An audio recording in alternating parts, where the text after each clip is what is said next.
I almost enjoyed What If until they decided, hey, let's connect it all at the very end and also throw in Marvel Zombies. And it's like, come on, you were so close.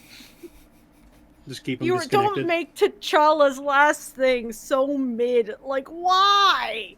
Because they are Disney and they turn everything high-level mainstream mid. And with that, something else it is high-level mainstream mid. Welcome to the AWKWARDCast where A and Y and... Can Cream, hello. Can Cream Wonder about random dribble. With our special guest Keyframe.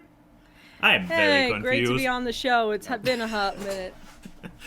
No, yeah, you can all instantly tell why I despise this man. He comes in and ruins everything, takes over this place of my beloved co-hosts, and just comes in and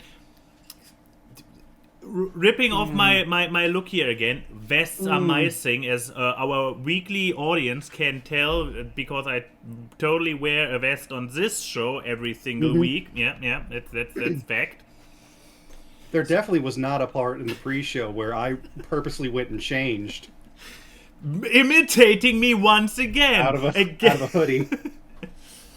I don't even need to be here. This could just be the Can Cream and ANY argue for like an hour show, and I could just sit here and watch. Yeah, but not even that would work. Not even that would work because his name is spelled with a C and not with a K. So the title AWKWARDCast wouldn't work anymore. No, it would be AWKWARDCast. I mean, it would still be the AWKWARDCast, but because it stands for ANY and Keyframe Wonder About Random Dribble, I didn't even finish my intro there. We just have to replace a K with a C, but then it would misspell. But then again, it would probably make the search engine a lot better, because if you Google AWKWARDCast, you actually... Is this just a really roundabout way to firing me off my own show? I mean, I'm so sorry to find out this way. The fact that Max's eyes, like, just to imitate how you looked, it was just kind of like a... Like that was not a comforting shifting of eyes. I mean, it first starts with getting him in and creating this unified look, then moving you subtly over to the guest seat. Come on, you don't wear a vest, you don't wear spectacles. I mean, get on the game. Come on.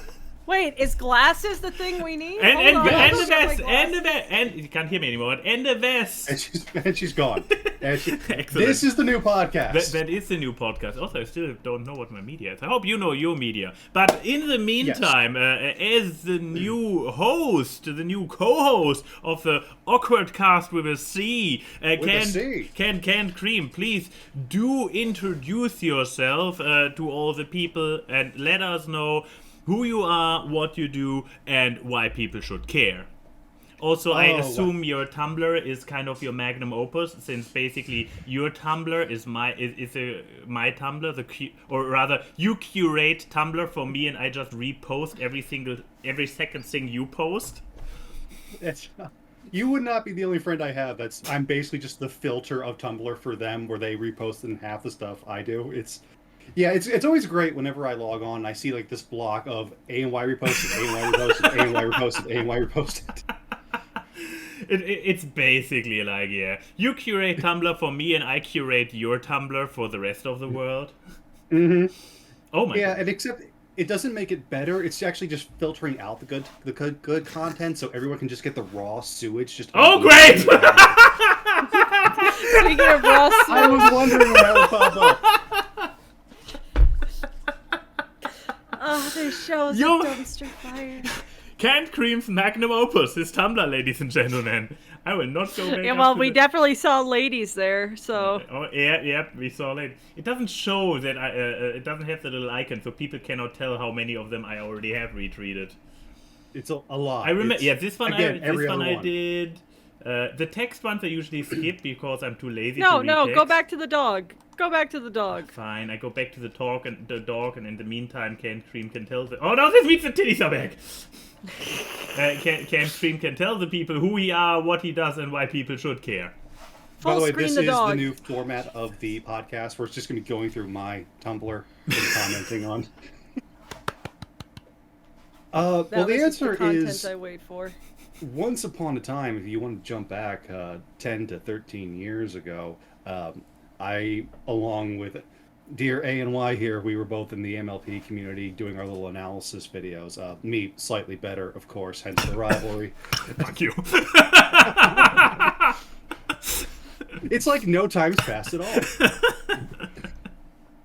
But no, honestly, ever since I fell off of doing that, I haven't done anything online, so I don't blame anyone for not knowing or caring who I am anymore. I do occasionally still get messages, which is really surprising and touching. Most the other of day, them are I from got A and one. Y. We all know this. Yeah. I got one the other day from someone's like, "Oh, hey, I used to watch your videos all the time when I was a kid, and I grew up with them, and I'm, thank you for that." And A, it's like, I don't feel like you should have been watching the stuff I made as a child because it did not feel very child appropriate. But B, thank you very much. C, oh man, I am getting old. I don't like being reminded of the passage of I time. have felt Thank all you. 3 of those emotions. Today. Felt them today. But no, I keep thinking, like, I really should go back into it and I should start making videos again. But then I just get tired and don't. That's the biggest reason that we all don't do a lot of things is we get tired and don't. Life is short and I want a nap. Like, that is... I mean, yeah, I invited you to the secret project, and you were thankfully declining because you were like, no, I won't be able to contribute anyways. It's a good idea. I like the idea of the secret project, but it's like I know that I'm not going to be able to keep up with it in a way that's going to be indicative of what the project is going to need. I'm not sure wanna if waste your time. anybody can. So if I can, so How dare you? I know I can. It'll just evolve into you and me arguing, which is just this podcast, so I don't know. basically. Anyway, so so now that we know who Canned Cream is and why we definitely should care about his Tumblr. And what he did. It's not what you do. What It's I not did. who you are, what you do, and why should people care. It's who you are, what you did. And the fact And that I'm why here is people because cared. we know each other. Tense. There have been so many people of actual quality on this show that I'm amazed that this is like the 3rd time I've been asked to do this. I mean, you've had what? You've had Puffin Forest on here. You've had Cinema Snob like twice or something like that. Thrice. Yeah, Thrice. he became our winter. I should not be guest. tied with him. Yeah, you are look, he had a kid. So, that puts a wrench in scheduling. Unless we want the baby to be the guest. And I don't know. He might have more insightful commentary than us, but, But yeah.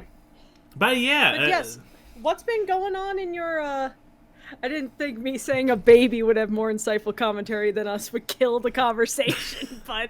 we felt True. We felt so called out that we were just like... Oh. But so what have you been up to, CC? If you've been too tired to create things for the world, what have you done for the world? Oh, objectively very little by design. But no, since then it's been life things. It's switching careers a couple of times. It's finally upgrading my car that was been falling apart for years on end. It's finally getting decent real people internet, which is the whole reason why I'm here today, and I'm not bound by only showing up on podcasts that happen to fall on a Sunday of the 15th because that's the end of my billing cycle. Sunday on the 15th under the full moon. Yeah, basically. Sacrificing It's the the blood of a Cinderella goat. principle, because if it hits midnight while we do the podcast, Can Cream's home turns back into a pumpkin. Yeah. Cinderella rules, exactly. Yep. Yeah, I finally have semi-decent unlimited internet now in the year of our Lord 2023. I live in a rural area, if that wasn't obvious. What? Really? No, I thought you were like Frasier and living in Seattle, My penthouse apartment.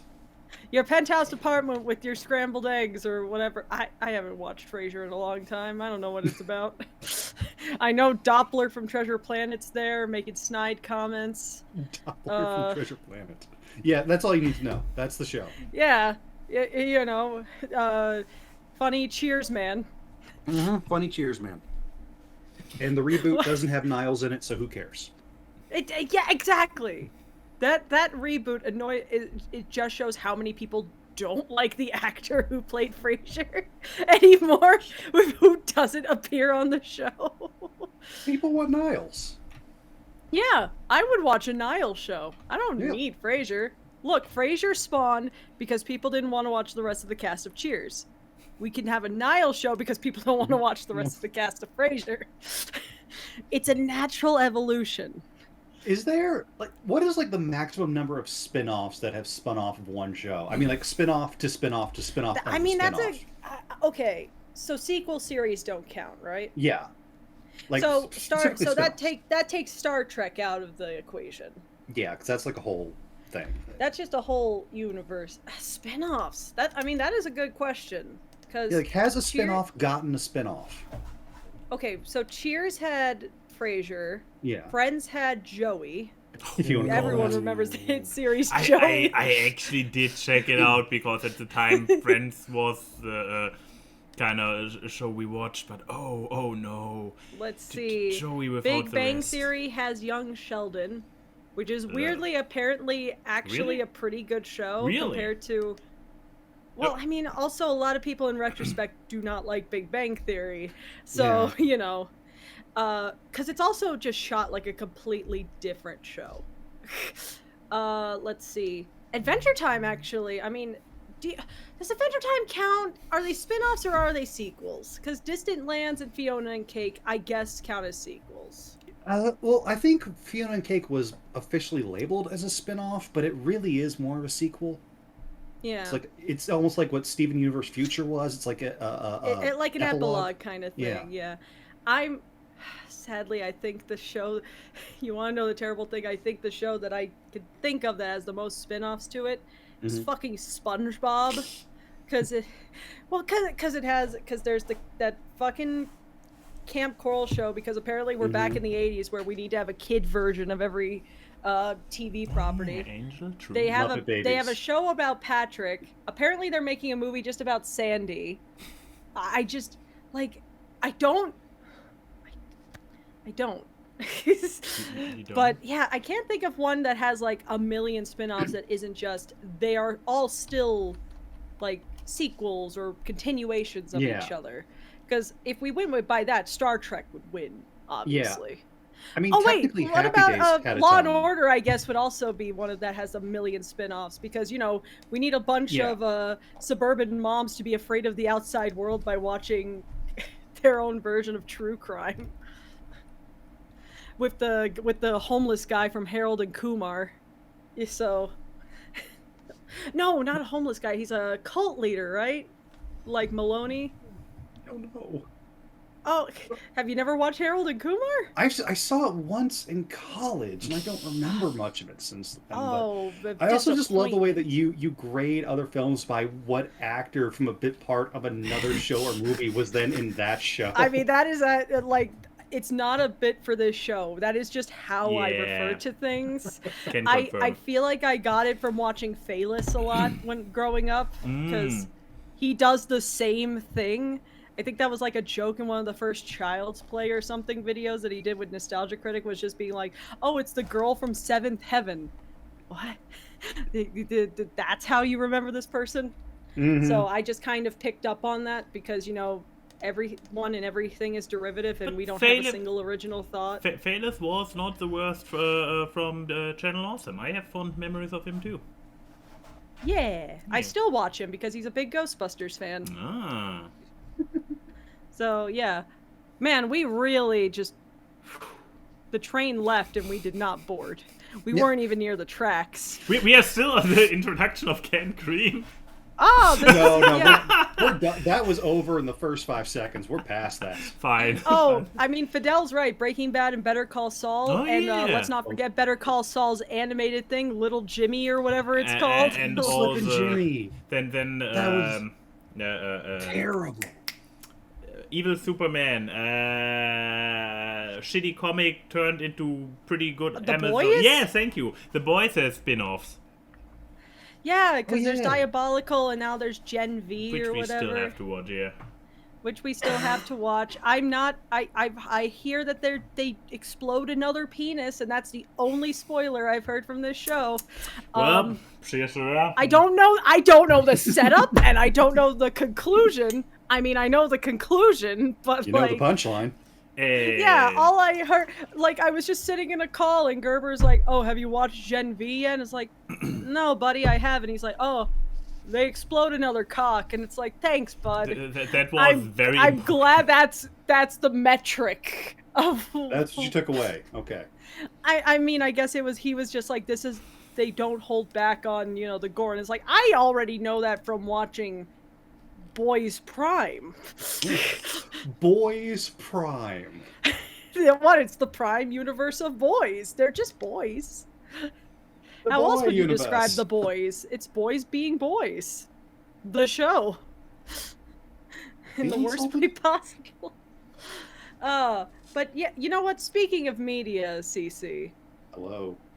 you've probably been watching media over the years that you haven't been on the show. Has there been something you've been watching recently that you want to tell the class about, or something you've read or listened to?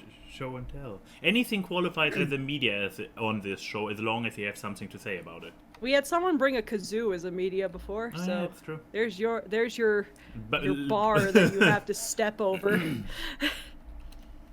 Can't compete with a kazoo. God, why didn't you tell me about the kazoo before we started?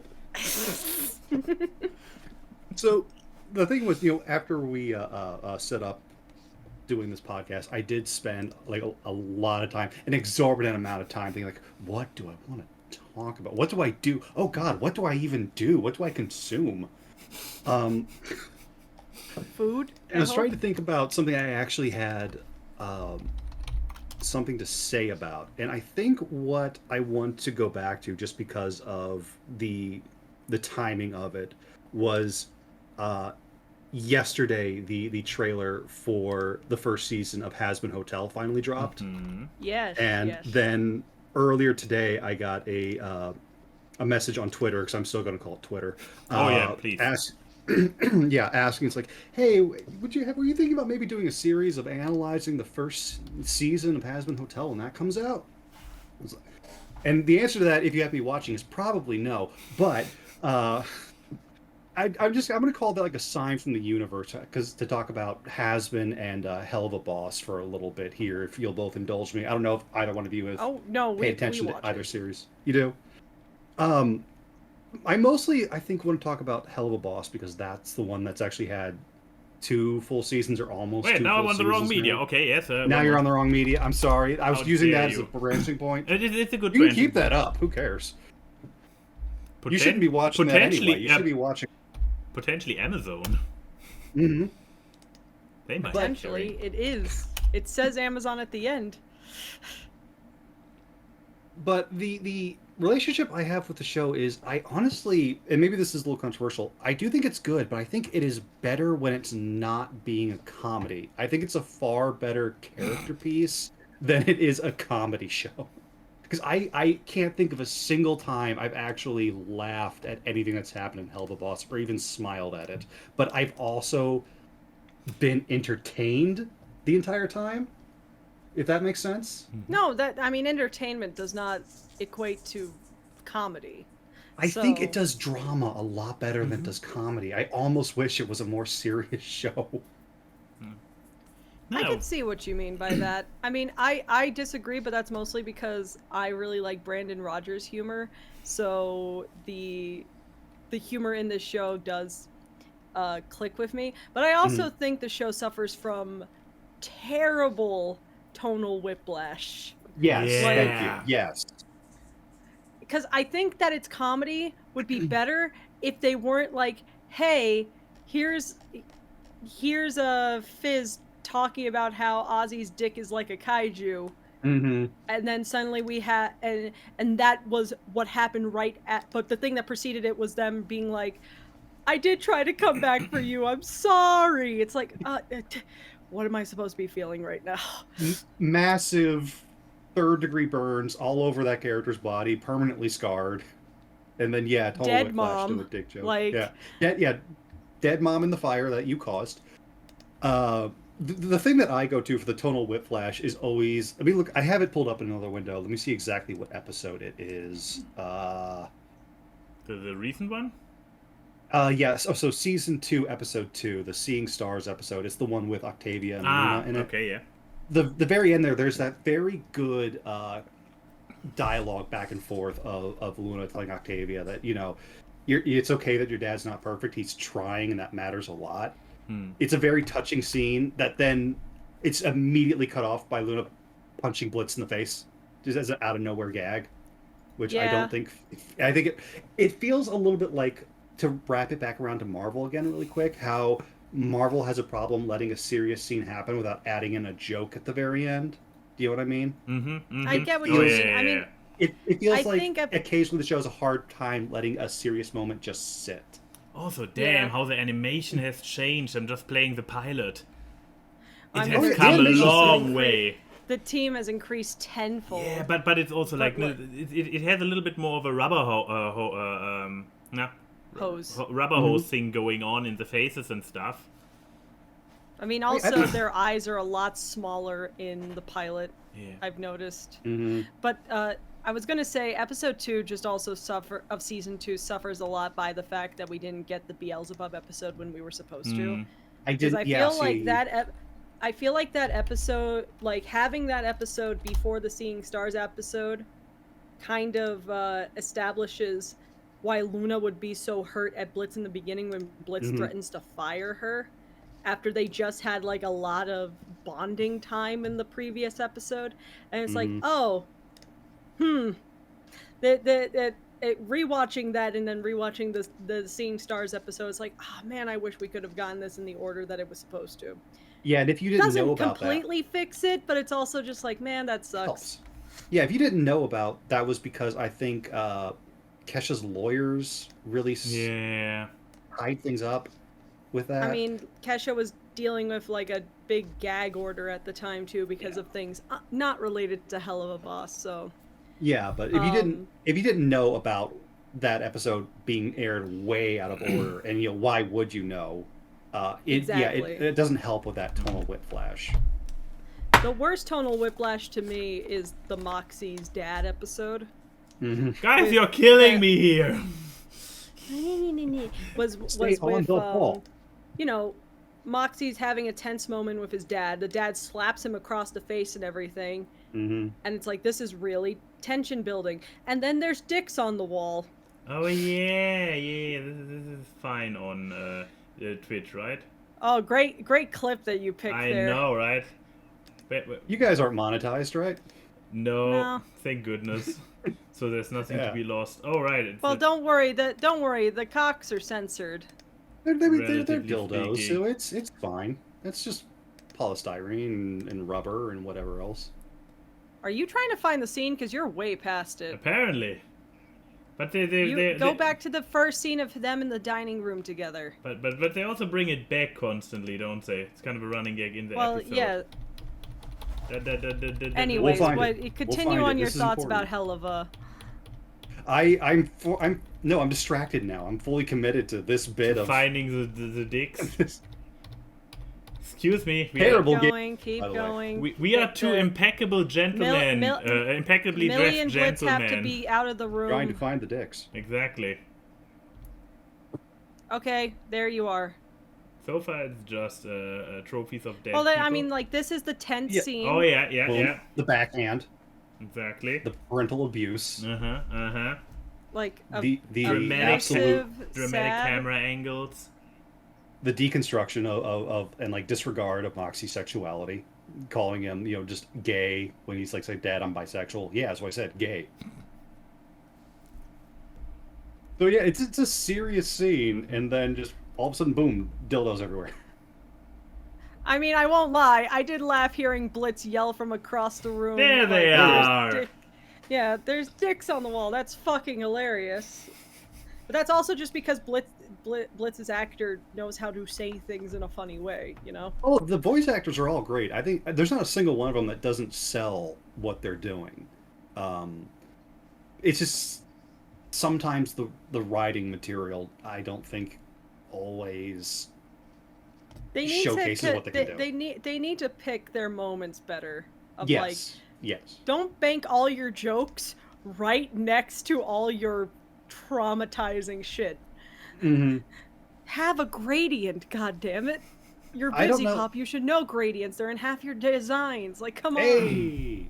Also great, just the character designs and the world design. Just Oh, yeah. as an FYI to the side. But I don't know, do either of you guys watch Super Eyepatch Wolf, any of his Doesn't ring content at all? any bell. No. That's fine. This is just a general example. A couple years ago, he did a video talking about the degradation of The Simpsons and how it went from being like one of the most popular syndicated sitcoms to the lows it went to. He recently did one the other week called The Simpsons is Good Again, I think it is. It was talking about the improved quality of the last two seasons, like 32 and 33, I think they're up to. He did a very interesting test where he went through the lowest rated season of The Simpsons. What was the name And again? he... Super Eyepatch Wolf. The exact video I'm talking about right now is The Simpsons is Good Again. I think it's his latest video, so if you just go to his channel, it should be the first thing that pops up. But he did like a count of every single joke from the episodes of like the worst rated season, and it came down to like 118 or something per episode. Oh, look at this! I apparently played him at some point. Also, he has what's it called? Paradise something, the anime in the title thumbnail here, which is an absolutely phenomenal show that everybody should watch. It's underrated gem. So. Is that gonna be your media? I believe I already talked about it, didn't I? Denim! What's the name of it? The anime with the green, with the weird thing. The dystopian one. Anime with the weird thing. Yeah, that's not really... Anyways, continue talking about the Simpsons video. We are Right, derailing. sorry. Okay, so anyway, in the season that it was the lowest rated, it was like 118 or so jokes for the entire 30-minute episode. So, just joke. The point is that the scenes weren't serving the jokes. The jokes were the scenes, as opposed to both the earlier seasons that were like the height of the popularity and the current brand new seasons that people are saying are good again. Like the number of jokes is less than half. So scenes actually get to breathe, characters get to actually do things, and then build up to a joke, build up to the joke, have the joke happen, then back to the story, as opposed to just boom, boom, boom, boom, boom, boom, boom. I feel like that is something that Helluva Boss occasionally struggles with. Like sometimes it does get that ratio right, and other times it just seems really intent on just throwing jokes and seeing what sticks. It's just a comparison that came to me as we were talking here. Not to make you have to keep jumping between media screens. No. Sorry. Being intentionally dramatic about it. No, there's also a thing that... oh wow, I'm bad with names today. The crab dude. The crab dude. The crab dude. From? YouTube. Oh, Shay Frillas? Yes! I said I'm bad with names today. So Shay Frillas also made a video about the new Helluva Boss and also pointed out how often enough he likes the largest chunks of it, but then he points out, yeah, in this episode, this entire subplot, it just killed the pacing, it was not funny, the episode would be better if you just would have left it out. So, kind of similar direction that you point out. But yeah, so Helluva Boss, what would you say who it is for or not, or not for kids, not for children? What? But the dildos earlier, they were all cartoon. Censored. Yeah, and it's a cartoon. Yeah, it's a cartoon. Don't that you means know it's for all children, cartoons right? are for children, and if you're an adult with an opinion on a cartoon, you're a man-child? That's what Velma taught me. Ah, god damn it. I have nothing but opinions on cartoons. Oh no. But Next, you're gonna say you have Lego or Transformers in your house. I Excuse me. have Legos in the basement. I have a birthday coming up in less than a month, and it's like, what do you want for your birthday? It's like Legos. I could go. What through, are you I can pulling get off into of your Legos shelf, again. Max? Excuse me, I don't have Legos in my house. I have this Japanese model kit. Way different. That's adult. Exactly, because this is not a toy. That is whatever it's called. Like that's But probably at definitely- least for An ages 8 and action up. figure, Wait, no, I actually need to. a figurine, an art piece, a thing that some people put in jars. Oh god. You see, I would like to find out what the age restrictions are, but this is all in Japanese. Learn Japanese then. Why? I already Maybe that difference from I already German. have somebody who speaks Japanese and Or can. get like one of those translator apps on your phone where you can Yeah, hover there you over go. the kanji and it translates I actually had that for in Japan because I wanted to be Then able don't to read delete things. it. It's useful. It's called Google. But yeah, so no children who should watch No, it. sure.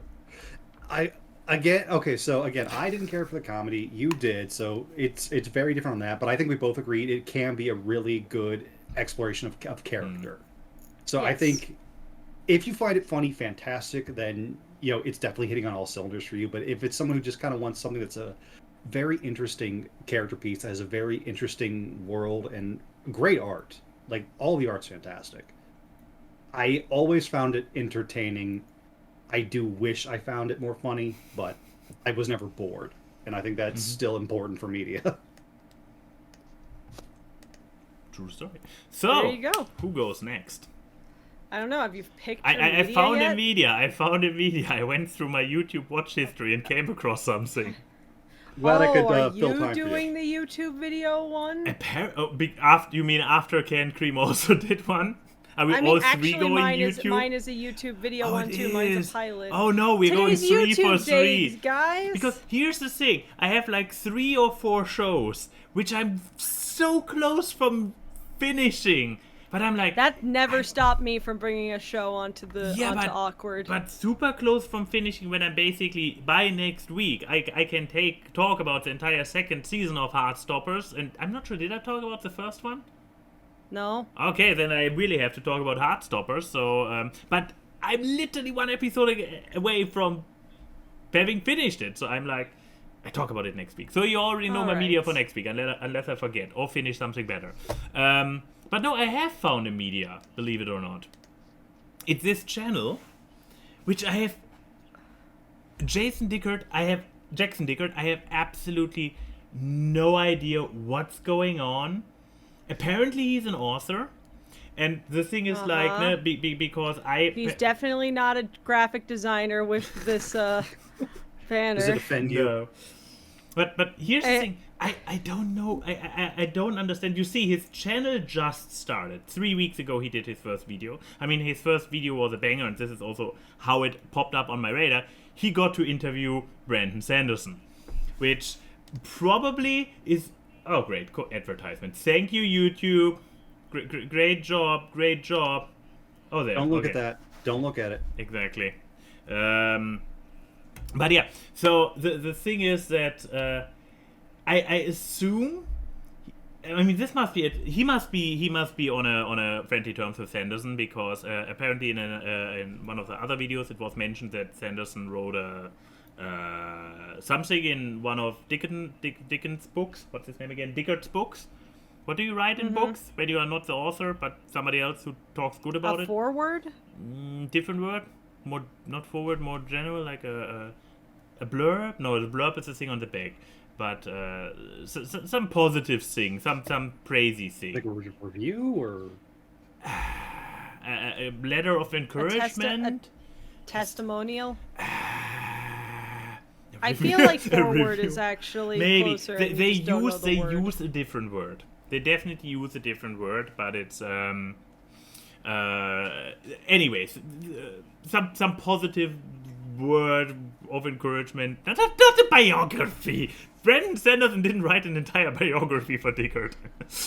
But, no, and the thing about him is this will be basically impossible for me to explain, so I can just, or to properly emulate or transfer how it works.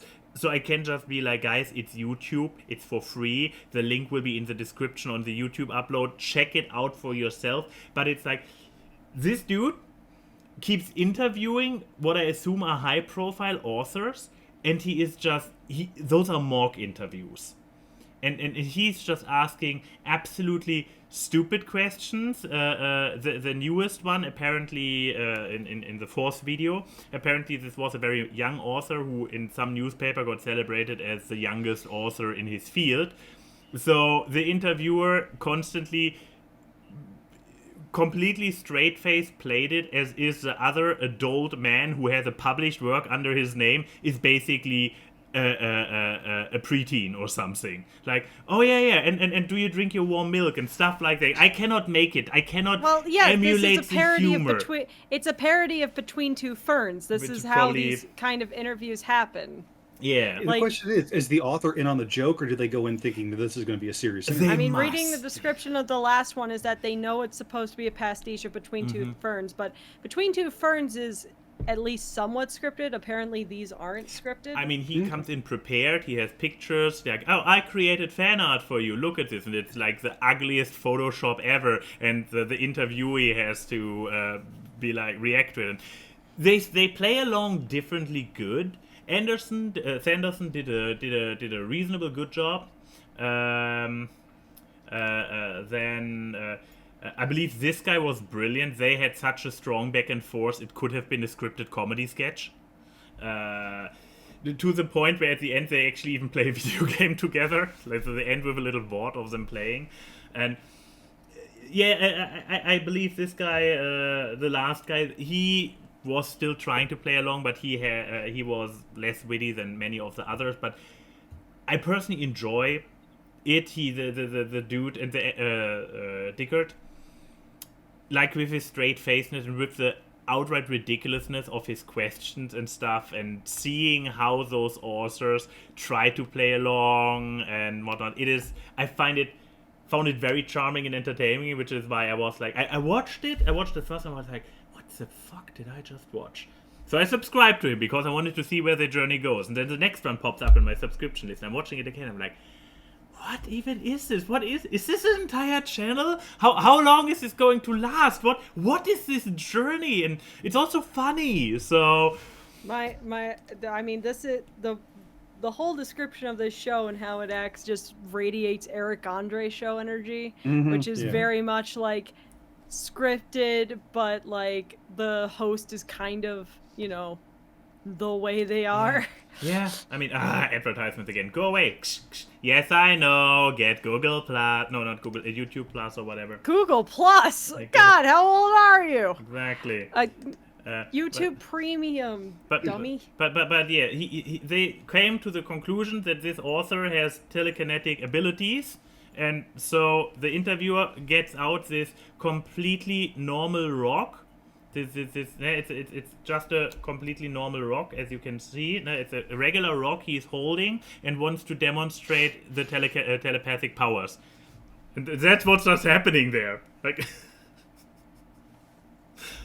awesome. And it's like, and again, it's like not scripted, so it's really just like them playing off each other, and it's an improv sketch, basically. and the dry. Oh. Magic. I know. And you see what joke is good when I don't even hear the audio, and I find that fun. Yeah, but it's like with this complete like straight faceness. Okay. It's the commitment.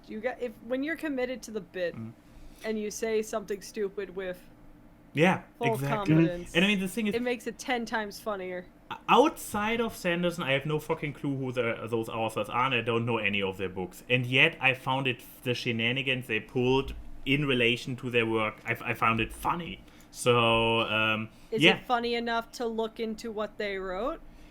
I have no clue. I mean, that's the thing. I'm not sure about. I have the feeling that at least the last 2 interviews happened at. I mentioned that I'm bad with names, right? Sanderson's convention.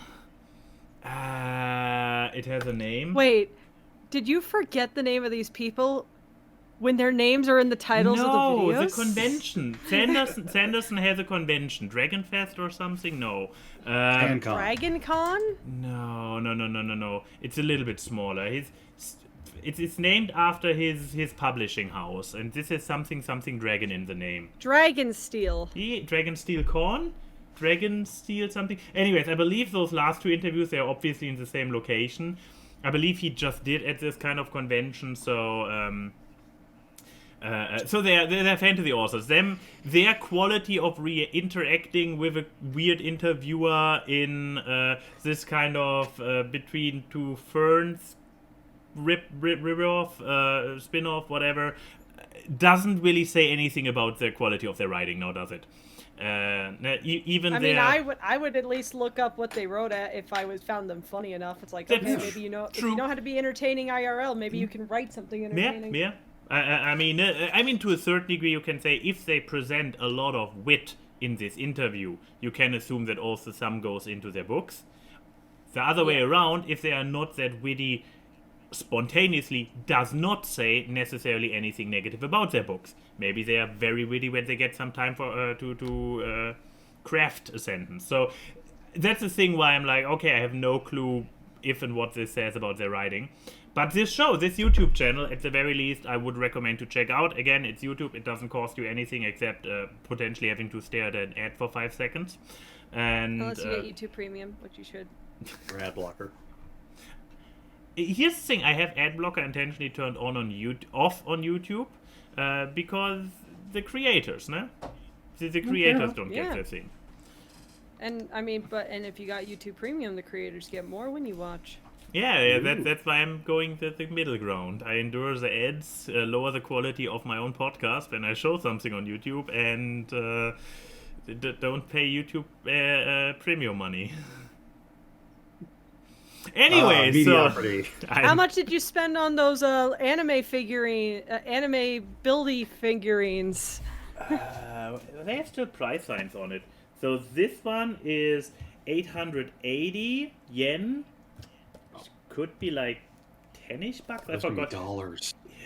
That's a month of YouTube Premium. So this one is 2,750. I mean, this is a big box set. This is a small box set. Oh, and then also there are all the extra ones. So, and yeah, we spent enough on those that it was that we could apply for getting the tax thingy, the duty-free stickers. So, and you only get these when you have a certain amount together. That's many months of YouTube Premium that could help so many creators. Yeah, but then again, why do you hate creators? Exactly, I envy all of them. All the ones that are still making proper content, I hate them. You hate me? What did I do? Are you making proper... You're edit for other people who make proper content. Well, yes, and those people pay my checks and allow me to spend time to make my proper content, which I do make. I have the feeling this somehow is supposed to come back to me, but I let it go over my head. Anyways, your media key. If I can find it among all of those tabs that I have open here. I'm going to have you guys vamp for a little bit because I have to step away for 1 second. Oh, okay. So don't start yet. I'll be right back. I guess I'll pause it again. And this is why she's off the podcast. It comes around to her and she immediately leaves. She had so much time. While you and I were rambling. But I guess I can tell you the story behind this art of the week, since Key is literally the artist behind it. I was kind of there for it. So can I stand up without revealing my sweatpants? Oh, by the way, now you're alone on the show. Hello. Once again, I have stolen everything from A&Y that he has ever held dear. It's true. There's nothing he has I can't take away. It's true. Yet now, first getting Key officially out of the picture. So no, we have. Oh no, I need to get up again. So there is a Jacob horse in this household, and Oh no, I believe my cable isn't long Thing I've ever enough. seen. I'm not sure if I can make it all the way. We'll find out. Oh, no, maybe I can make it. I'm almost there. I'm almost. One moment. Anticipation. Okay, I reached it. Okay. So. This is content. This is content. So. Horse. Yes. And then Sure. I also have a Mina. And the Mina has detachable glasses. And Key tricked me into being like, hey, take the horse. Okay. Now hold the glasses in front of it. Okay. And then like, hey, now we have A in my horse. And I'm like, no! Your new OC. What? And this is the story behind the Art of the Week.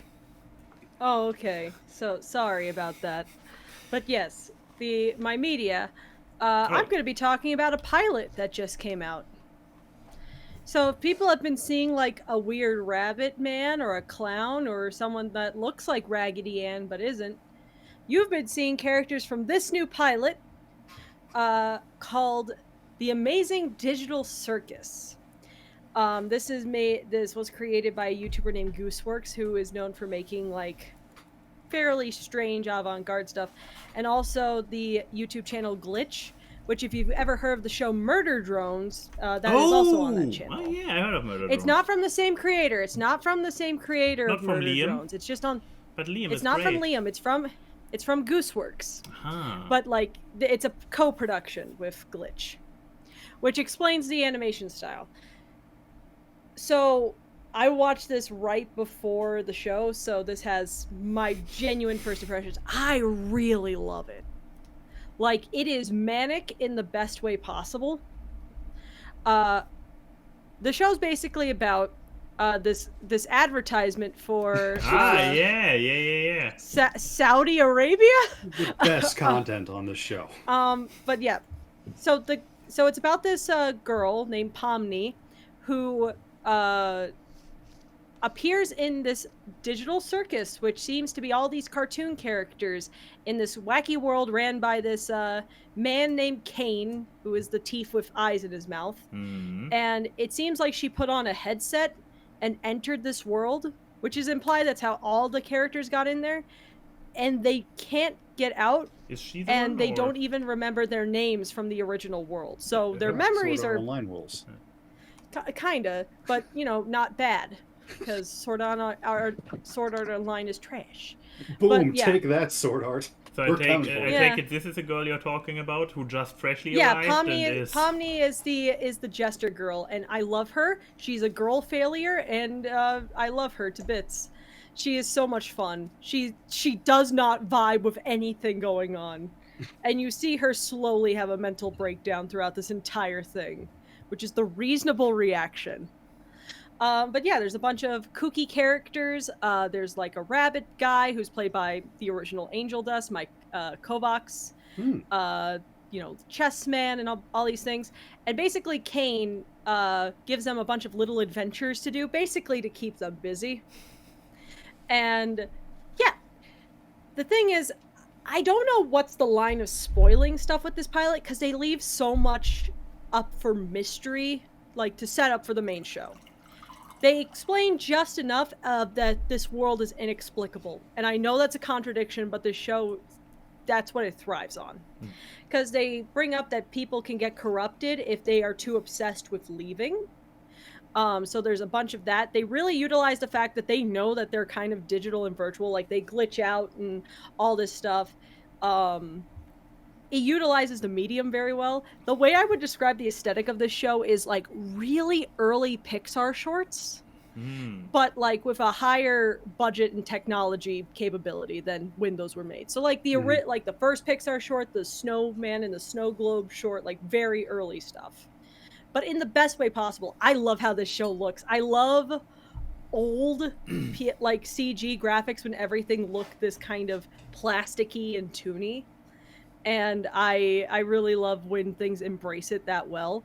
It's super manic, like everything is happening all at once. And so if you like that type, it goes really into it, and it gets to it like a psychological point too. I wouldn't call it horror.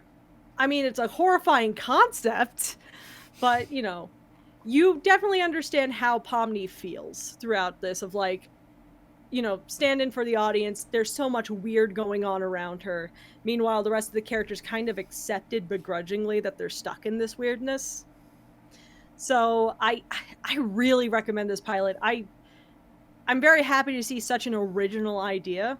And this is not a pilot for kids, but to go back to Helluva and Has-Been, but to go back to Helluva and Has-Been, I really want more pilots like this. Nothing against Helluva and Has-Been for being as overt as they are, but this one knows how to be obviously more for adults without feeling the need to cater to the basic things that an adult animated show would do. A lot of cursing and sex jokes and drugs. Yeah, like they curse in this, but it's like they even make a joke that swearing's not allowed in this universe. Yeah, we kind of earlier. Which gives me the vibe of like, when you type in certain like internet servers and they automatically censor the word, like when you type in Twitch chat and like fuck doesn't pop up, just a bunch of asterisks. Maybe it's just me. I think it's funnier like when a swear gets. Oh shit! It works. No, you lied to me. Oh, shut it down. Shut it all down. But I really do love so much about this. I love the different ways the characters look. I think someone said that like the trippiness of it kind of equates to Raggedy Ann and Andy's Adventure, like the movie, like the old Raggedy Ann movie, which I would agree. I think it has a lot of those vibes too. The impression I get is it reminds me a lot of like a 90s PC game aimed for children. It really like does. Old, like, I love that games. vibe. Yeah. Yeah, it's like a demented version of that, but not demented in the edgy I'm 14 and this is deep way. Like, it's just really fun. I could see this being an Adult Swim show. Like, I really could. But yeah, I really recommend this to everyone. I know it's a hard sell with how just fucking weird it looks, but I think we need to accept more weird. I'm already sold. I'm gonna check this out as soon as we're done with this. Should we only accept weird when there's like somewhat sexy monster girls? We should accept weird in all of its forms. I only say this because I know that the creator of Murder Drones also made that pilot with the spider lady. So, like, I'm saying let's accept weird in all of its forms. And hey, if more viewers get to this, then more episodes can be made and stuff. And I'm really down for that. Well, one, I mean, we're kind of like right now in almost a golden era of like, I'm gonna say amateur only because they don't come out of professional studios, but indie. Thank you, indie animation really hitting its stride and finding audience. With Has-Been Hell the Boss, with Lackadaisy, now with this, because I'm seeing a lot of groundswell with this right now. Murder it Drones really is almost like a Murder golden Drones era. is picking up. There's a lot going on right now. Yeah. We're seeing a lot of unique creativity outside of what like the big studios are providing, and it's really fantastic. And I think Digital Circus here, this isn't the first I've seen of it. I've seen the characters. I had no idea what they were from, so this is the first I'm seeing of the show. But if this really does pick up and start running with it, I think one of the things that's really going to help with this show is this kind of wild and manic design is going to lend itself really well to the art community and people who want to make their own original characters. Like people who really like Enna, like the two-sided like girl that Joel Perez does, that like the where one side is yellow, one side is blue, and her whole body is all that cubic stuff. I swear everyone has seen fan art of that character and don't know where she's from. But she's so weird looking. It's fun to draw her. And I also like what Fidel, it really is an I Spy version of I Have No Mouth and I Must Scream. That is scarily close to what I could say this show is like. And I am mad that I couldn't make that description myself. I really hope that was just the elevator pitch for this show. But yeah, I really adore it. I already adored Gooseworks stuff for a long time, because I love weird stuff. And they also made a few like standalone analog horror things on their channel. So of course I liked it because I could talk about analog horror for many of times. But yeah, I would say give this a watch. It's really worth your time. And if your favorite character is not the clown girl, it's going to be the rabbit man. The rabbit is such Only a piece two. of shit. I Those love are your him. only choices. Yeah. Any other He's characters such a- fine, but favorite Out of one the Oh, is- fandom. every other. I mean, there's Zuby. There's Kinger, who is like a little king piece in chess who randomly screams. There's one that is like the drama and comedy sign, but the drama and comedy masks, but their comedy mask is always broken, so they're always crying, which is so sad. Was saying that out loud. But yeah, I really love it. It has a lot of gremlin energy, so I also do love it. That's a good But yeah, description. I would say give it a watch. It's a 25-minute long pilot, and I think it's very worth your time. Oh yeah, there's Bubble, the creature that will just eat everything, and has Kane saying, Oh, yeah. "Why are you like this?" Which resonates with me personally. Yeah, I saw this one before too. But yeah, it sounds interesting. Then maybe one thing before we move on for Canned Cream to learn the difference between indie animation and Oh. amateur animation. Okay. Yeah, going back to How much did old you have to school look through your Newgrounds. files for this? I had to look a little bit, but I have a system. So yeah, I actually made this. This is a animation by yours truly, which means it has 2 frames that it alters between. Beautiful. I know. Immaculate. Beautiful. Also, on a similar yeah. note, I know we had this out just last week for Silver. It kept popping up when you kept bringing up new clips of Helluva. Yeah, so I was like, I know. wait. I already had it prepared because now after Ken put on a gray vest with a tie, like it's legit out the traditional outfits, like gray vest, gray tie, red shirt, black black vest. Do I need This to is go and planned. change into a blue shirt now? I guess. Also, does this mean that that this image is now our checklist? We had Silver the other week. We have a Canned now. Do we need to dig up Ink Rose and Will? And Yes. I mean, Josh at least doesn't need to be digged up. He still does stuff, right? Yeah, Dug up. he's probably too busy with his kids, though. Oh right, No, right. That oh, the happened. stupid kids. Yeah. Oh, his family. Yeah. They Couldn't happen loves. to me. Gross. 2 gross twins, too. Like, huh. That terrifies me. Makes my That'll ovaries show you shiver, for having a loving shiver in family, you fear. idiot. Fools. But needs yeah, him? exactly. Oh yeah, art of the week. I Leave. know you explained it already. yeah. But, man, this is my magnum opus. Exactly. I mean, It's great. If you The have any, frustrated sigh that came out of his mouth when he was like, "What are you? Wait, are you?" And then I put it in the chat, and he's like, At what moment did you realize you were tricked? basically the moment you see in the picture, like I'm holding it, and she's like, "Oh yeah, put the glasses. Could you put the glasses on it?" I'm okay. And I'm not even sure if you Wait a commented on minute. it or if I in that moment realized, wait, a brown horse with glasses. Oh god damn it, she tricked me. I mean, I think Gotcha. you realized it while I was taking the screen cap, which made it perfect. It's a very well timed one indeed. But yes, amazing. Of all the art I've had featured on the show, this is my proudest. It's not even the right color Pantones of your OC. I made a little bit too green leaning. Yeah. But, well, because yours is definitely more of a powdery blue than the blue that I picked for this, but I just was doing it fast. It's still perfect. It's still perfect in its soul. But yeah, I kind of wish I knew how to sew. I would make a little wig for that horse plushie so it could be that in real life. Send it over. Do they attach it. still sell this horse plush? Can I get Probably. one and modify it? Probably. bring It's from Drawfee. Go to the Drawfee shop. I can buy one and then get one of my plush friends to Let me- modify let me it, being like, see. look, I know this is a specific request. Drawfee. Can you sew on Oh, this wig. hair pattern? Very important. It's very important. Jacob Horse plushie. Drawfee.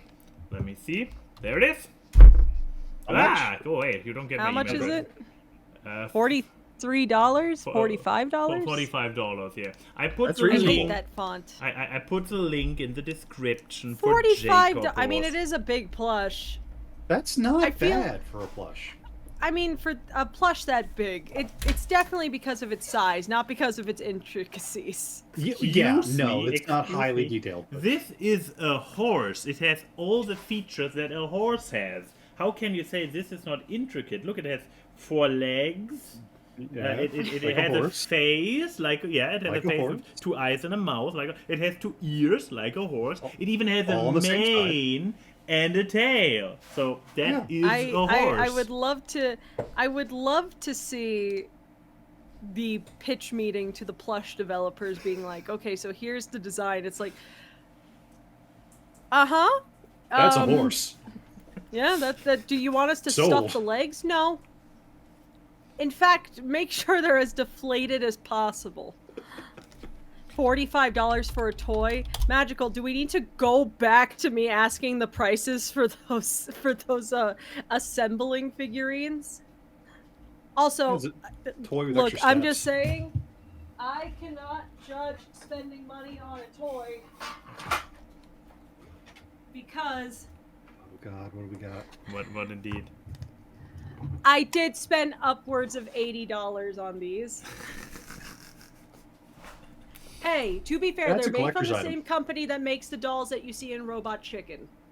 So like, I don't regret my purchase, but I do. The only thing I regret about it is I can never judge people for their purchases ever again. That's never Because coming then out they of the can box, just is it? cite this saying that I spent $80 on dolls that I haven't taken out of the box and not gonna. But yeah, Jacob. But now it's horse. time for the A's and Adulthood. Q's. Oh, It's true, I it's love true. that. The story behind. I mean, this is how he draws horses. You know, he's a professional artist, right? That's look, what a horse looks like. No Yeah. one likes drawing realistic horses. Exactly. Why do you think the And- ponies in MLP are drawn the way and they Jacob officially gave up on it and is just drawing horses like this now.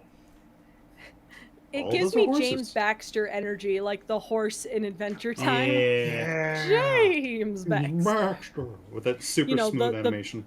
Oh yeah, because it's animated by James Baxter. Baxter. He brings happiness to people. But yeah, look, Jacob horse. You can Jacob horse. Jacob horse, professional artist. Anyways, Q&A. Oh Emma. really? I was right about the legs, being that the first prototype had them stuffed and they were like, no, just let them dangle uselessly. Oh god. I'm so smart and good looking.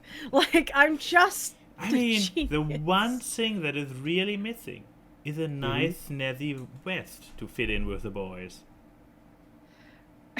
So we can all be smart, snazzy, handsome boys. That's the plan here. Or that could be. I don't have a vest anymore. Because the vest that I used for BronyCon was borrowed by Kichi. She has it. Oh, wow. Ask for it And back. she doesn't live with me anymore. Okay, but So, yes, the Q's and the A's. Q's Do and we the have any on the Twatter? So J-Rock is apparently on vacation again. Jesus. Ugh. How entitled that you can't ask a question I know, right? once I a week really hope we Patient. see some for Would our You super Rather. popular show. Yeah, I'm really disappointed. I really hope to see some Would You Rathers in Discord when we get over there. But for now, we have questions from Waddles. First question, I'm a little bit, I assume I know what they mean, but it's a little bit like, with the box office disappointment for superhero movies, mainly DC, do you think people are getting tired of the superhero fatigue? I mean, what? I don't feel like that was worded right. Yes, exactly. I understand the question, though. You do? Oh. Also, especially since the lowest grossing. Oh no, J-Rock is here. Superhero Sorry, we movies don't this need to year put have- pressure on. I'm kidding. No, I'm kidding. Not really thinking of it. The lowest grossing like superhero movies recently have been Marvel movies. What are you talking about? DC's actually been doing pretty decent. Yeah, it's. Oops, I can't. So, anyways, It's okay, J-Rog. We were making fun of you, not making fun at you. oh my God, why is correcting in Twitch causing the entire message to be Pearl, I posted am again? sorry to... You're having a hard time there. Twitch said, you know what? I wanna curse it. Oh no, it actually goes through. Twitch said and me are not good friends today. Anyways, but yes, Impression of the word. superhero fatigue. Exactly. Discuss. So I guess the guess. question is, do you think people are getting tired of the superhero fatigue? I mean, if the numbers are still bad, I dare to say no.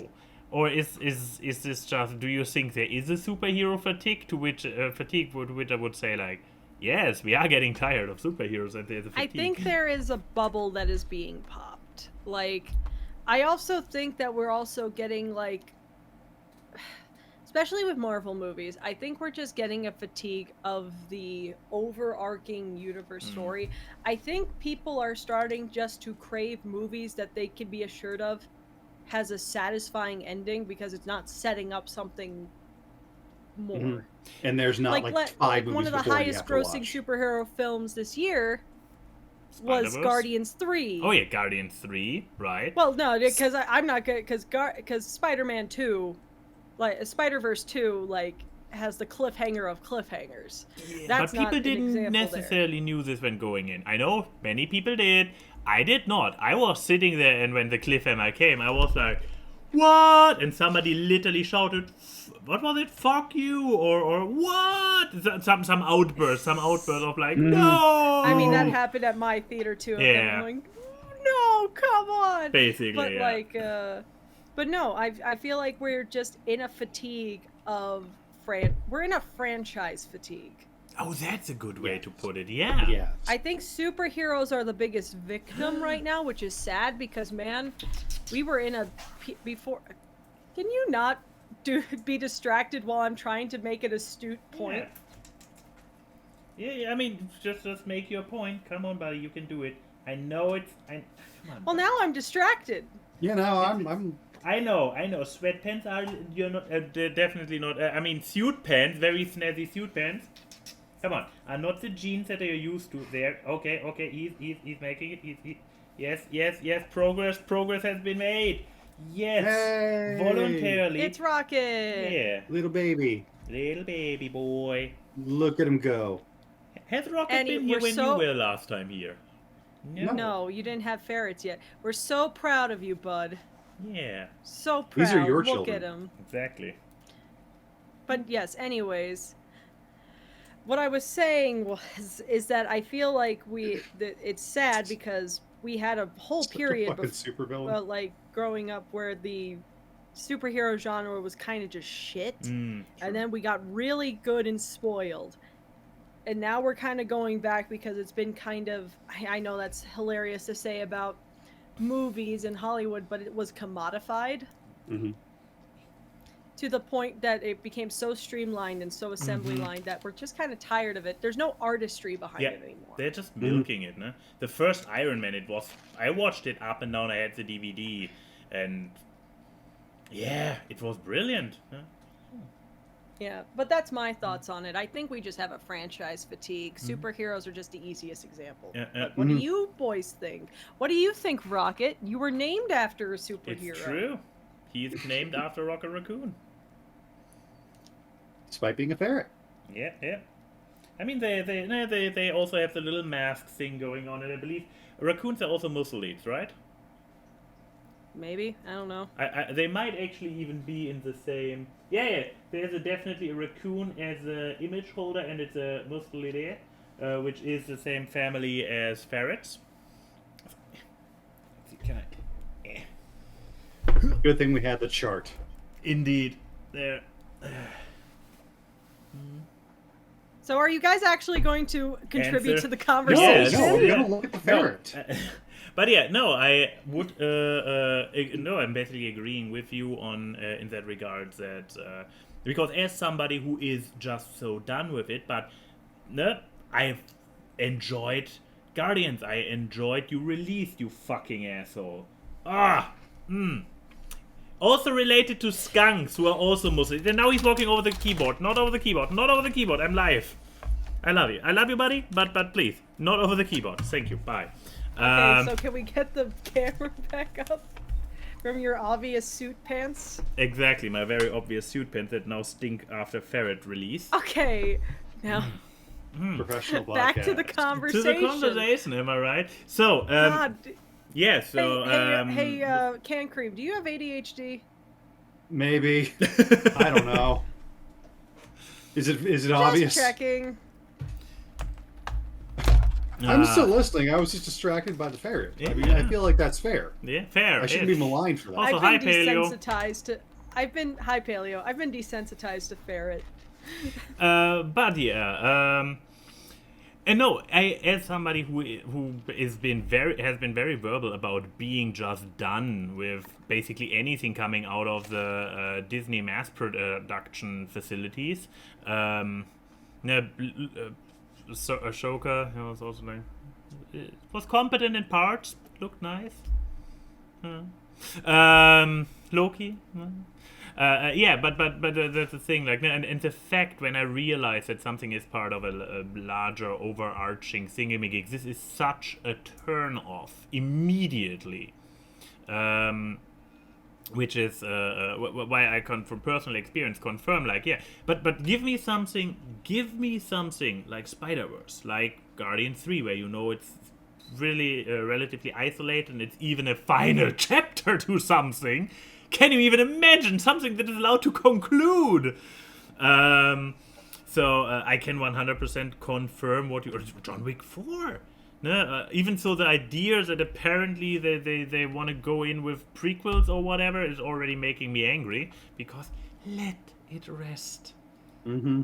Why do we need a prequel to John Wick? We know what he was before his wife and dog died. Namely what we saw in all the other ones.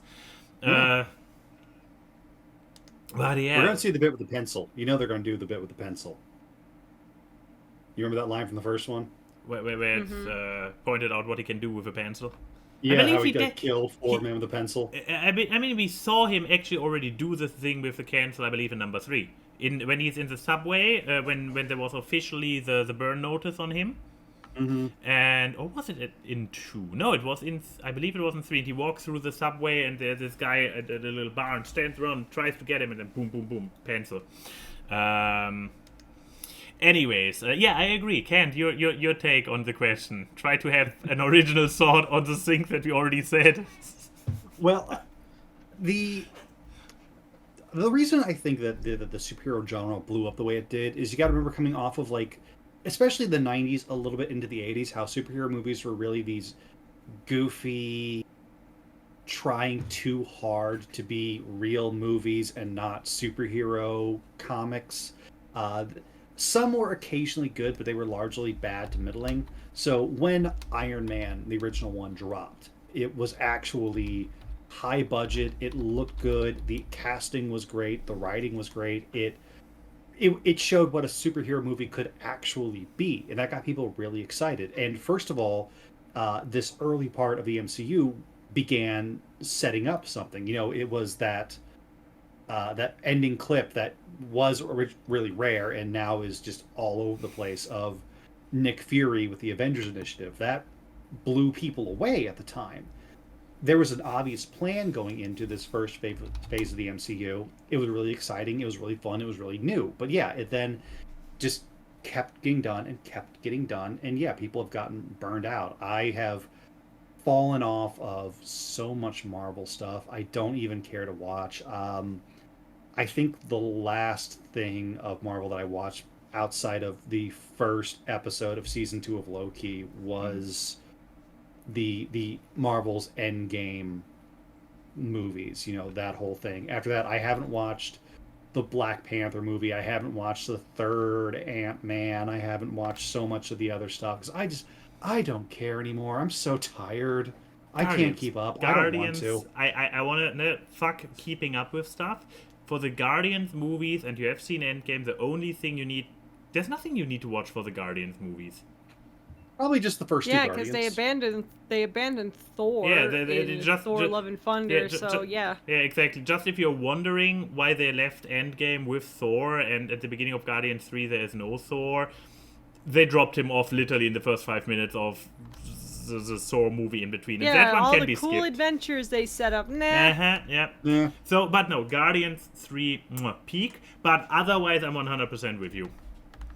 Then again, I have not seen Guardians 3. I will at least check it out then.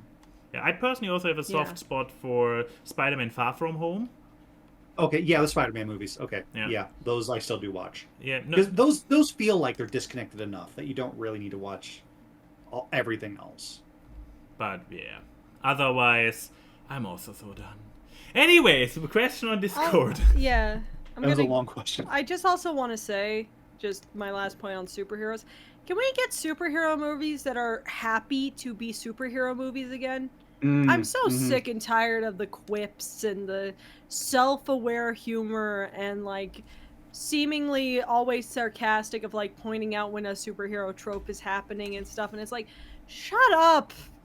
Just do it in earnest. I think I like Spider-Verse so much because it does everything in earnest, or when they do acknowledge something, it's to actually do a deconstruction, because just acknowledging the trope is not a deconstruction. That's not been clever. Anyways. Yeah, you're still doing the trope. I love Iron Man, but that set up a terrible precedent. I'm sorry, Robert Downey Jr., you were too quippy. It would have been okay if that was just like the Hissing, one quippy character, if everyone didn't become quippy. When everyone's a quippy character, No one is. No one is. But yeah, next question. So, first of all, no, I'm not bored says not a question. Clean your desks, everyone. Shut up.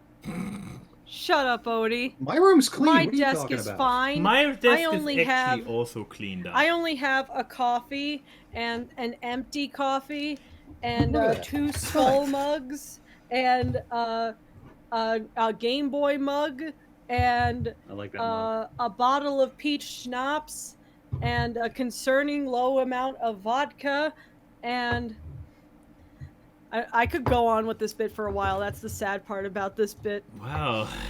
Yeah, your desk apparently is worse than mine for once in but I tidied mine up a while ago, so. And here's the thing, it's mostly just papers. And the moment I turn them my into a thing is stack, mostly useful things besides and a lot of dirty dishes apparently. It's not okay. These had water in them. They're not dirty. They had Clean your water. rooms, for God's sakes. This is my office, not my room. I can have it be as controlled chaos as I want it. It's not where Controlled. I sleep. Control. Anyways, but yes. So an actual question. Mina. Sorry, I looked up and I was like, my eyes did a double take because it was just a little ball of white. Denim asks, you've been somehow roped into helping with promoting something at an event by dressing up in a mascot costume. But you get to choose which of the used costumes you wear. Oh my. Will you choose A, the one with the worst ventilation so it'll be a sauna the whole time? Hmm? B, the one that hasn't been properly cleaned. So there's a terrible smell surrounding you. That one gave a visceral reaction. Or 3, the one with the worst visibility and range of movement, so you'll effectively be blind and unable to lean over the whole time. Side note, you'd be given enough breaks that none of these will cause you serious health problems. Okay, Probably. that's fair. That's fair. Yeah. So guest goes first. I'm going with 3 because it's the only one that doesn't involve Damn visceral it. smells. Either your own or the inherent ones. Exactly. Yeah. No, I don't want to be smelling anything. Not even myself. I'm blind and clumsy enough as is. It's not going to be that big of a change. Yeah, you already It might improve. I mean, side note, you get enough breaks to not have serious health problems, but if you fall down the stairs because of limited visibility, this kind of counts as a health problem in answer number C. Look, I'm just... Yeah, like it's hey, gonna there be could be enough enough padding. Yeah. You're fine. I'm also just following the fursuiter principle at furry conventions, where nothing matters around you. You can walk forward and make someone drop their drink that they spent money on and broke glass on the staircase. Definitely not based on a true... Not based on a true story. Definitely where, not to one personally experienced. Yeah, where I bought the last 3 bottles of the wine Kalte soda. Huh? Kalte Muschi. Yeah. Which translate to And cold then one pussy. of them broke, and it was like, well, here's 2 bottles for you guys. I'll just sit. Thank you, fursuiter. But okay, so you pick C. I'm picking C. I'm gonna go next. Wait, and I'm not gonna. Is this a FMK situation where there were 3 mascot costumes? He went in, picked the one, left. There are only 2 left now. Oh no, this is going yes, bad. Exactly. So I'm gonna punch Max in the face so I can grab the next one faster. And I'm gonna go with the one with the worst ventilation. That was because you know what? Yes. I don't want to deal with another person's smell or persons. At least it is scientifically proven that you like your own smell more than anyone else's. Also, as long as it's fresh. So at least I know marginally I will like my own musk better than another person's. And also, I know where I've been. I'd rather just be in a thing where I know where I've been and not where else it... For all I know, that could be Springtrap's fucking costume that hasn't been cleaned. At best. At best. So, you know, I will go with the one with the poor ventilation and I'll stink it up for the next person. Oh boy, guess what you get? Yeah, but so are you gonna make a silver lining with this one? There is no silver lining, and you say no serious health problem. That's not. If I have to borrow gear or something, I literally get skin issues. Yeah, so you actually. Okay, so we're gonna live in a universe where you don't have a skin condition. Because you say no serious health conditions. I will scratch my own skin off the moment I get out of there. So I think this counts as a serious health condition. Just saying. So but we're gonna use an AU where you don't have the skin condition. Yeah. You can't use your skin condition as a way to there bail is out. still no I can't silver use my lining. depression to bail out of some answers. You can't use your skin condition. There is no silver lining. I lost. This is objectively the worst of the 3 choices. Well, okay. There is. You know what? Let me word it like this. Here. I'm gonna try to make a good situation for you. Let me paint you a picture. Okay, I declare that this AU let me paint you a picture. Hey. Another thing on my desk. So, maybe the thing that you are having to be at an event for is maybe an animal rescue or something. So there's like lovely animals all around you. What do animals love? Smells. So if you're in this mascot costume that's already seasoned with smells, those animals are gonna love you. And you know, it could be a dog rescue. It could be not a cat rescue. one. You're yeah, allergic. Excellent. I mean, then I wouldn't smell the suit anymore, but also because I'm in a suit, I cannot do anything about the snot running out. So I would just snot into the costume. We are making this even better. Look, it could be a dog rescue. Maybe it's a ferret rescue. There's some of those in the world. Yeah, ferrets are predators. They try to burrow into things. So I will, within 5 minutes, I will be not alone in this suit anymore. Wow, you really know how to make lemons out of lemonade, bud. I know, right? You also just drove someone out of the chat because they're eating. Odie is. Charlie. Anyways. Odie doesn't count. I also a shout out to Paleo. I like the term marinated. Oh yeah, marinated. That is worse. You're in a marinated suit. So, from one difficult, challenging question to another one, but for very different reasons. Because we have to decipher the meaning again first. Waddles has another question. Waddles asks, did you hear that Chuck E. Cheese is promoting an unofficial of Five Nights at Freddy's movie? Mm-hmm.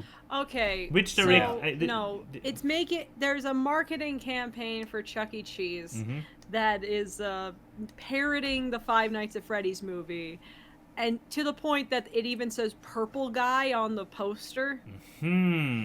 Which is not the character's actual name. Which is probably how they get away. It's probably how they get away with it. Yeah, probably. But yes, I've seen it. There's not really a question there besides, have you seen this mouse? But like, yes. You've seen this mouse. Have you seen this rat? Yeah, because Chucky's not a mouse. He's a rat. Yeah. He's a pizza rat. Pizza rat.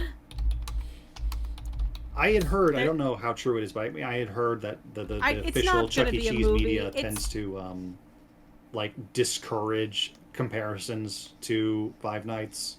Like they don't want anything to really do with it, so it is strange that they're doing this. Yeah, I mean, like, look, there has to be a certain point where you accept it, because like, it's a Streisand effect, isn't it? Where if you try to denounce the thing, people will do it more.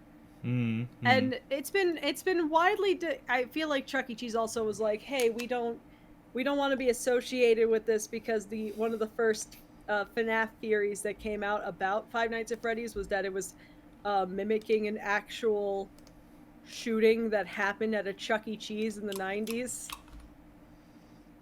But There weren't child children murder. stuffed in suits. It looks a little bit like an actual movie poster, or no, okay, the Well, date. yes, but I mean, M&M's makes movie posters all the time. It's true, to and promote it's their too things that short. Look like actual movie. It was just a weekend, so yeah, it was probably a special show. It was either a show or something they were doing at the restaurant. So Yeah. But yeah, Disney did it with their because like, guys, it's social media and they know that Five Nights at Freddy's is going to make money because it's Five Nights at fucking Freddy's. So why wouldn't you try to get hop on, meat ride that bear? Like, come on, let's be real here. Don't give me that look, CC. You said it. What? I don't. They're riding the hog. The hog is a bear. But I guess to come back to the original question, have you seen it? In Now your we have. case, the answer is Yes. yes, and yeah, I guess Good question. Yeah, I think Ken's in my Anyways. case, the answer is now we have. Yes, and that's it on Twitter. It's all yours. So here's a question that Uh-huh. I think I need to change or decipher because this doesn't really work with how we did the show today. Okay. Was No, I'm not bored says, let's argue. What's something a character in your series of the week has done that you disagree with? Die on the hill level. So I want to reword this. I want to ask, what is your die on a hill media opinion? Like something that no one can change your mind about. Your blank, change my mind, you can't kind of thing. Yeah. That's good. That's a good question. What's your opinion that gets you shackled to the barrel like Patrick or whatever that meme is? The current one, All yeah. the swords. Yeah. Or the swords, or Mo throwing you out of the bar, or There's so many choices for memes. There's so many choices. Oh god, I'm trying to think like what is the most die-hard one I have. Okay, you know what? I can do this because it is something I watched semi-recently, and it was something I originally considered for the media this week. Is a group of friends of mine and we are sitting down and we're going through anime series that one of us chooses, then we watch the whole thing, then the next person chooses. This started by us watching Code Geass, which is a very highly rated, much beloved classic anime that I think is complete and utter garbage. Code Geass is terrible, and you cannot change my mind about that. Wow, that hill that you're dying on That is very barren. Yes. I won't die on this hill. I will kill on it, though. Oh boy. Just CC on a hill with spears, just be like, come at me! Come on! There's no one around. Here's the thing. I'm screaming at the empty field. I haven't seen it, so I cannot either side with you or be the first one to attack you on that hill. But I have heard enough about it to know that this was better make sure that nobody knows where you are living. Keep the state you are in a secret. It does the thing where it has a character that's supposed to be incredibly intelligent and very tactical and a brilliant mind, and the writers don't know how to write for that. So he just does things and things work out. They don't know how to actually show the thought process. There is a trope talk on geniuses, and yeah, where the big difference is between having the plot just bend versus the person actually being able to explain it actually being able to explain what the person does and plans. Oh, In the Charlie, chat, that hill is someone- awful that I'm In the reading. chat, yes. They Death bring up Note is a Death Note. pretentious, edgy piece of garbage show. No, Death Note's the everything second after thing we the first watched after 25 Code Geass. episodes is garbage, but, you know. We're We getting did the Code Geass and Death Note. we're getting And the- I think Death Note is way better written. I take a potato chip and I eat it. All right. So, Max, what about you? You are an opinionated man. I am, but I don't think I have. First of all, I have this thing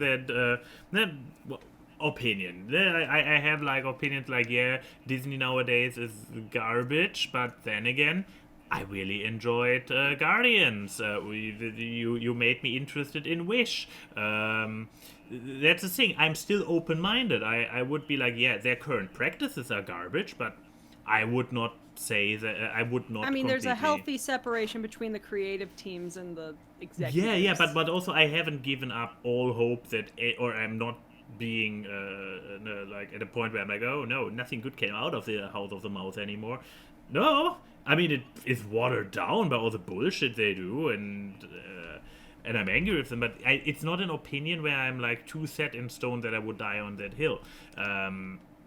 So trying to figure out what other hardcore and other opinions I have often enough are not really that controversial.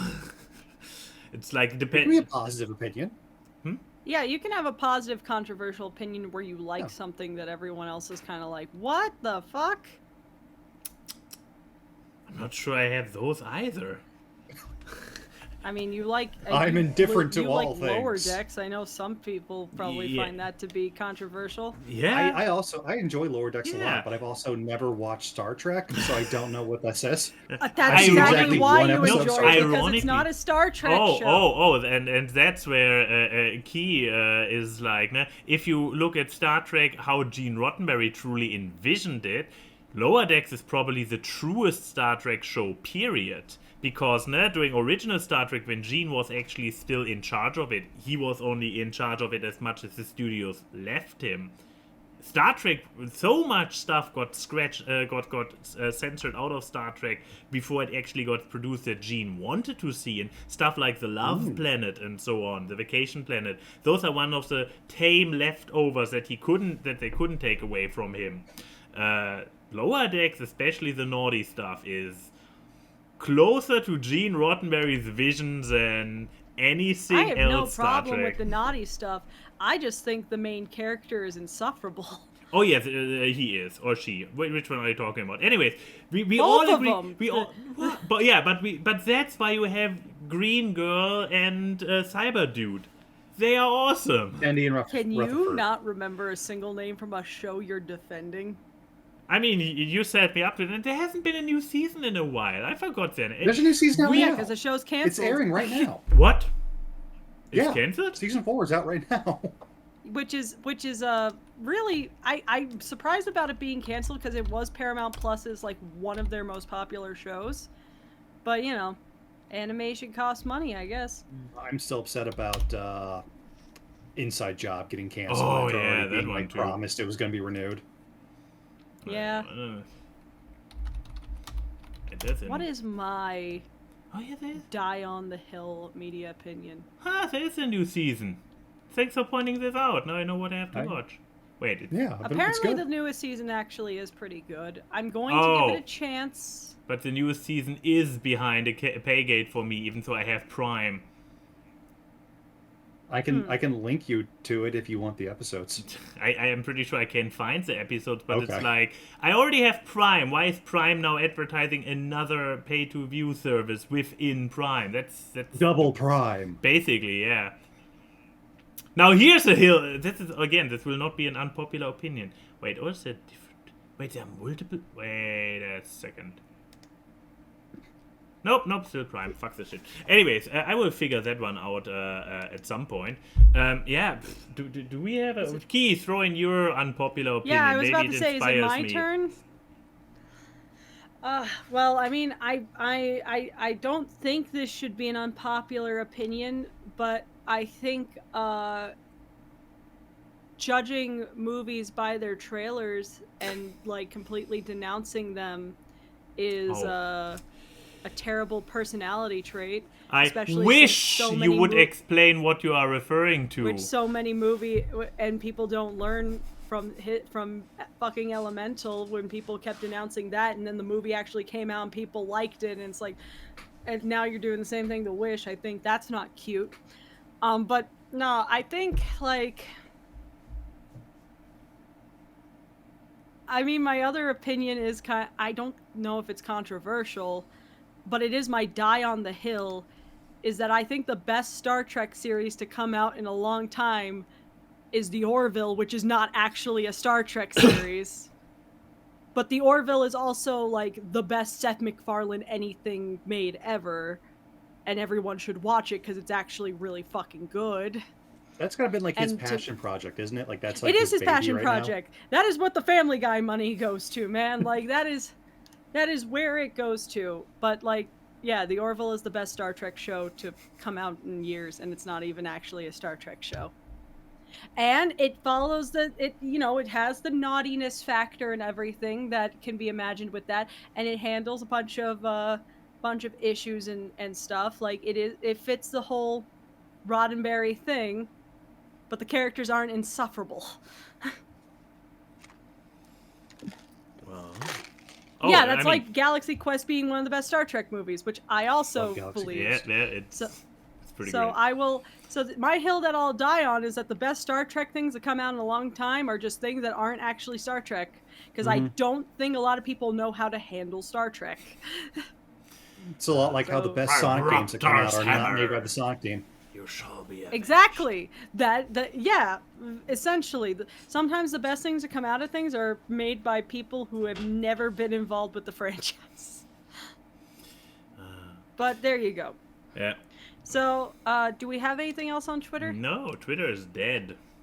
All we have left is the FMK. Yeah, all we have left is the FM and K. Oh wait, no, there's a would you rather under the FMK, but it's a short one. Okay. Would you rather live in Gotham or Metropolis? Ooh, tricky one. No, I know my answer.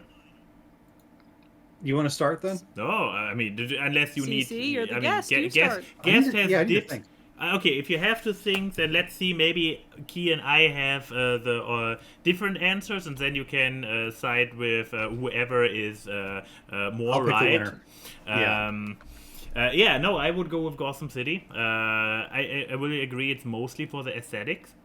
Because Metropolis is just. Apparently we have two different opinions. Going over her reaction. Why would you live in Gotham? That is the worst place. That is the Detroit of superhero worlds. Like, why would you live there? That is awful. That is a shit opinion. Did they shoot it in Chicago or in Detroit? They shot it in one of those actually crime-ridden cities in America. Why would you purposely live in a crime-ridden area? For the aesthetic. The aesthetics. I mean, look at Metropolis. It's all like shiny, bright. Even their local superhero is just like this OP goody two shoes Boy Scout. While in Gotham City, even their local superhero doesn't even have any superpowers. He's just a down to the earth detective. And with smarts, you get along in Gotham City with smarts, and not with a big heart and a red cape. You're gonna die the first week you live there. Oh, probably. But yeah, look at also the arrangement of super. What does the super villain in Metropolis look like? A guy in a suit, like sitting up in a tower, being like, Mr. Superman. And in Gotham City, you can run into manic killer clowns, into crocodile mutants, into a dude pumping toxins into his body that make him in real life grow in size right in front of you. This is a terrible Shark Tank pitch. Like, I don't. Yes, I'm out. Oh yeah, and Poison Ivy. I'm out. I mean, if I can pick the supervillain by whom to die, I would go Poison Ivy all the way. I mean, I do want to point out, like, in the comics, like, you have to worry about Joker and Bane and Poison Ivy. It's like, yeah, that's true. But those are still, like, just people. In Metropolis, you're going to have to deal with Brainiac and Darkseid and alien invasions, like, every other Tuesday. I kind of feel like that might be worse. Like, yeah, it's a shinier and cleaner city, but you're dealing with problems on like a cosmic universal scale. So where would you rather live, Kent? I hate to say I wanted to disagree with you just out of spite, just for the bit, but I feel like I have to.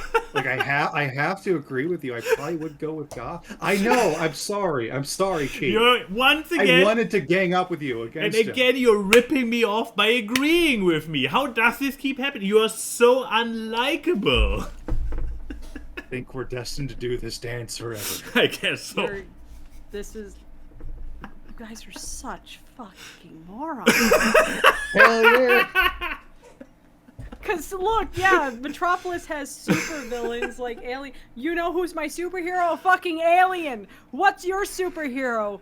A guy with daddy issues. Yeah. Like, He's sad. I would feel safer given that I have the alien who's powered by the sun.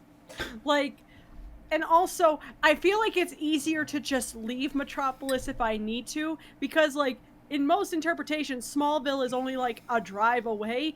Who the fuck ever leaves Gotham? It feels like Gotham's like the town in Coraline where you walk and you just find your way back. So, like... Yeah, but then you have to live in Kansas. I feel like that's punishment enough. Oh, yeah, that's pretty harsh. No, he has a point there. You two will enter Gotham and get your car stolen, your wallet stolen, sprayed with Joker gas, and bitten by a hyena by, like, the end of the day. We've seen that Gotham has good public transportation. It's true. But Wayne Industry built it before they went down. They got the subway and that above ground train. Yeah, pretty monorail.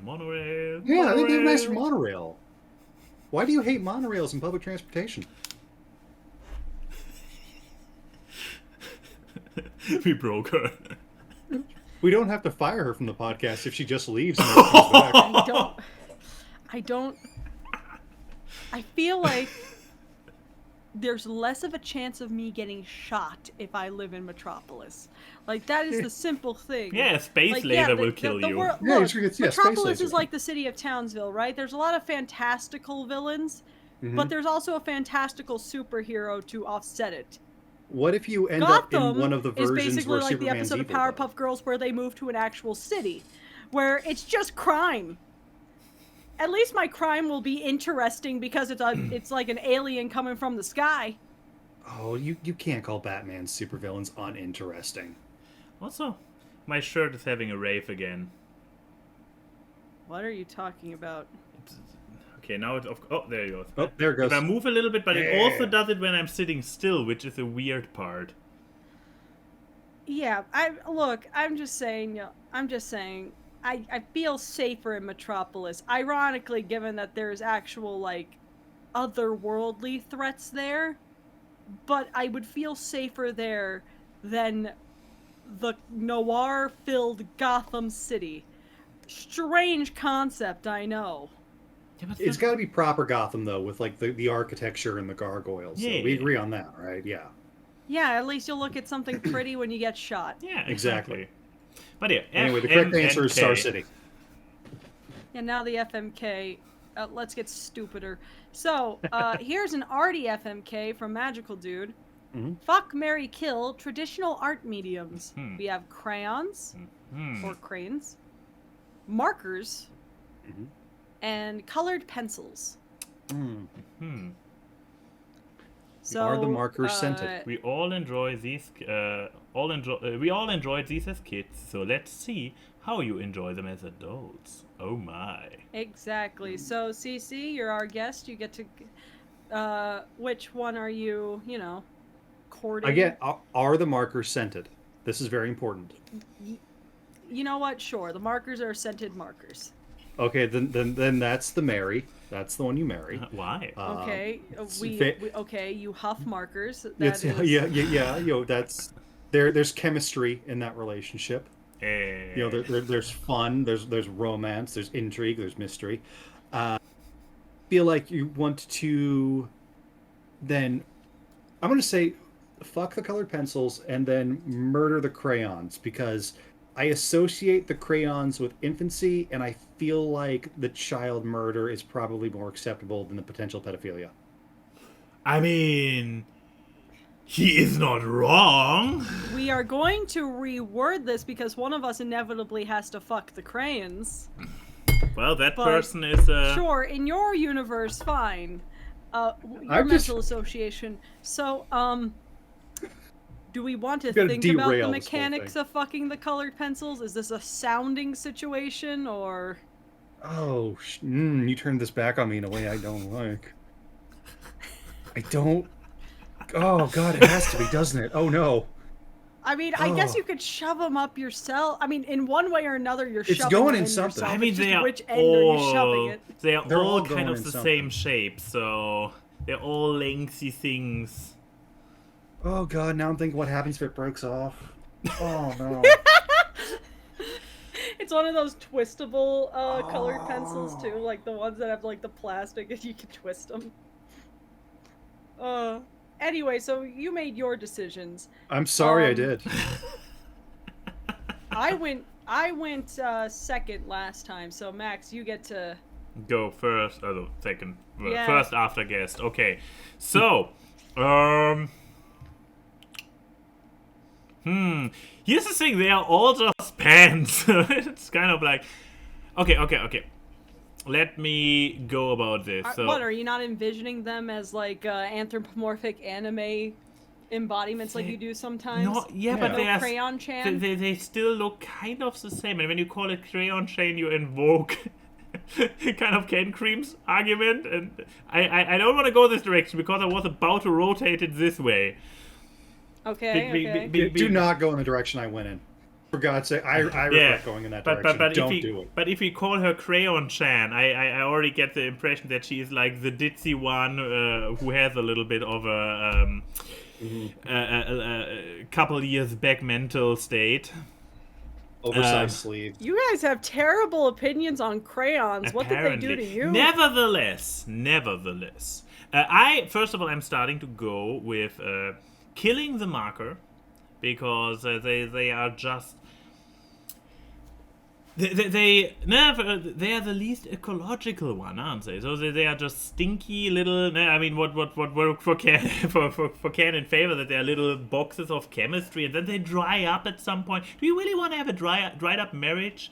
So yeah, I am not a fan of those guys. They dry up. I mean, I never got headaches from them, but there was always the idea of sniffing them and getting your head mush and whatnot. Kill those. Get those markers out of here. The crayons, you see, after what Ken Cream talked about with the breaking off of the pencils, I'm like, if the crayon breaks off, they break less edgy. So it's less of an injury. I mean, as we established, they're all kind of a similar-ish shape. So your main criteria is between all three options, similar-ish lengthy shapes. So whatever you do. So the shape is less an option, but more the safety, and therefore safety is like, I'm pretty sure the crayon will be more harmless if something goes wrong, while the positive effects are comparable. And that leaves me with a marriage with my beloved coloring pencils, because they when I colored something, when I used to do so long ago, but when I actually did do colored drawings, like in my childhood, there was a dark ages in between where I literally did no drawing at all, and then I had to completely rediscover it in my late 20s, early 30s, and then I went digital right away.